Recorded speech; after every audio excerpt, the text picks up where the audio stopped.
The whole life kind of goes wobbly, you know, and it was a very severe form in my case, a very aggressive little bugger. It just really was. It was a 9.8 out of 10 once they'd pulled it out and examined it. So I was incredibly lucky that they were able to put it out, and a little bit of migration to another bit, which they dealt with radiation.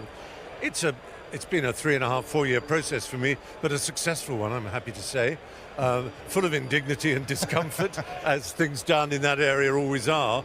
But my goodness, it's made me aware of how fortunate I am, and also of how necessary it is for people to get tested. People of my age, men of my age, women needn't worry. It's a prostate, it's something that only men have.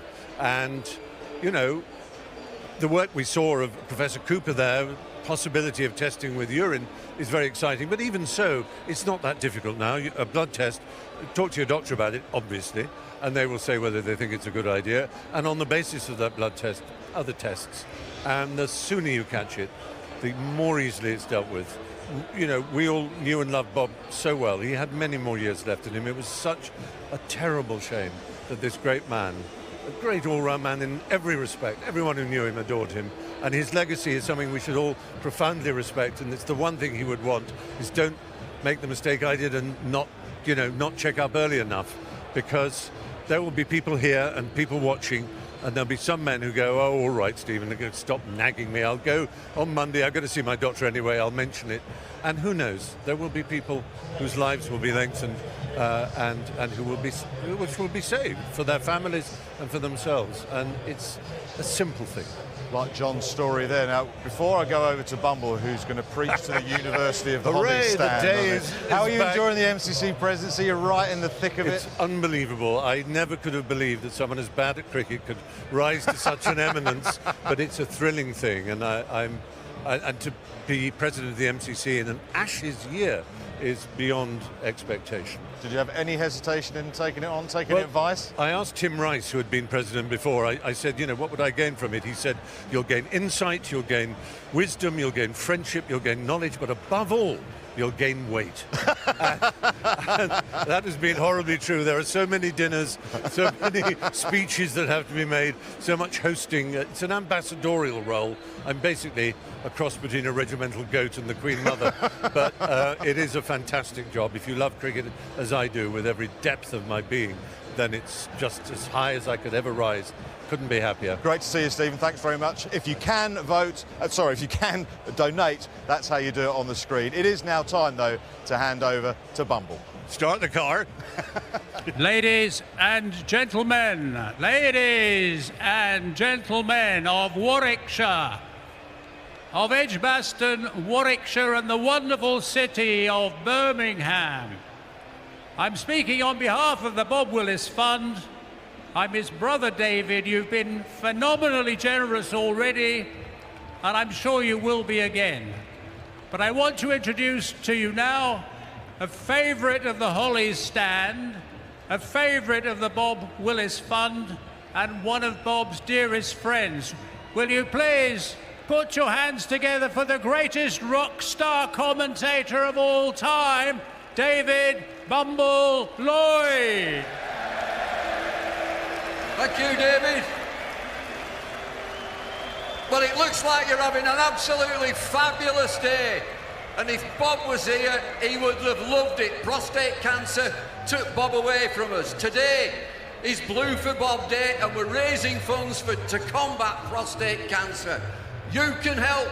I've got your attention now. I've grabbed your attention. You can all help. Mobile phones. Have you all got mobile phones? They're the future. They are the future. They're better than garlic bread. Mobile phones are what you want. Get your phones out and text 10, 20 or 30 pounds to 70843. 70 is the age that Bob passed away. 843 were his incredible figures in that epic game against Australia at Headingley in 1981. Come on, everybody, get your phones out, get texting 70843, and if you don't get your phones out, I'll threaten to sing to you. Thanks, everybody. And thank you, Bumble.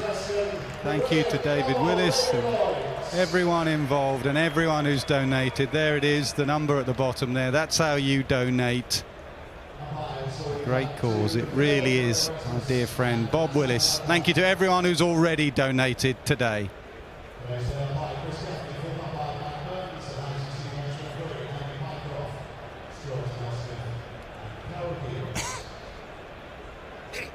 A bit of hard toil in that last session for England, just 1 wicket, but they kept control of the run rate and they get a new ball in 19 overs time. Cameron Green is a threat. Usman Khawaja has played beautifully. He's 16 away from a Test 100 in England. The pitch is docile, the ball's soft, and it's time for hard work for Stokes and his men. And it's time for these two to add to this partnership, which is already 40. With Alex Carey to come, and then Pat Cummins, and then Nathan Lyon. There's still a bit of batting to come.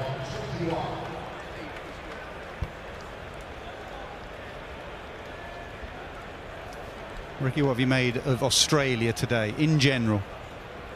Good afternoon, Nas. Good afternoon, everyone. It's been a bit of a slog, hasn't it? England have been ultra aggressive with their fields. I think they've bowled really well, good line and length. And it's that sort of wicket now. It looks, if you do bowl in good areas, it's getting harder and harder to score on. A lot of the pace has gone out of it, if there was much in it at all in the first place. But Khawaja has played well. Looking to bring up his first 100 in England. Cameron Green, still a young man, still trying to find his way, I believe, with the bat in Test match cricket. We saw him actually miss-stumped second ball of his innings, which is quite an unusual way for him to start. He likes to get himself in and be quite defensive early on in his innings and build an innings, and we saw him expand in the last over before the tea break with the 2 boundaries off Joe Root's last over. Yeah, it was a big moment. 148 for 4. Would have been 148 for 5. With the miss-stumping and now this partnership. Going to be Moeen Ali again, who's been expensive. He's bowled fine, but Australia have just played him really well. Khawaja in particular.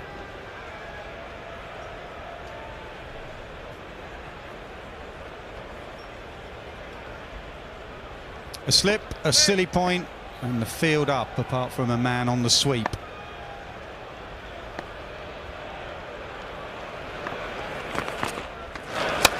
Oh, that's a real loosener. Help yourself to that in the 80s. First ball after tea, dispatched. Yeah, change of angle. Moeen's gone over the wicket to the left-hander Khawaja. He's trying to change things up a little bit. Khawaja has played him well off both front foot and back foot. And is spot on. That is a loosener. Not a lot on it. Dragged down and thumped forward square. This is where I think the big challenge for Moeen Ali is going to come, Nas. Having not played much red ball or any red ball cricket for a couple of years, back into a Test match. He has bowled pretty well today. There hasn't been a lot of bad balls. I heard you saying earlier that was probably the worst ball he's bowled for the day. But as this day goes on, body just gets a little bit more tired. Those fingers just start to ache a little bit more. And with another left-hander to come in, Alex Carey, you'd think that he's still got a lot of bowling to do.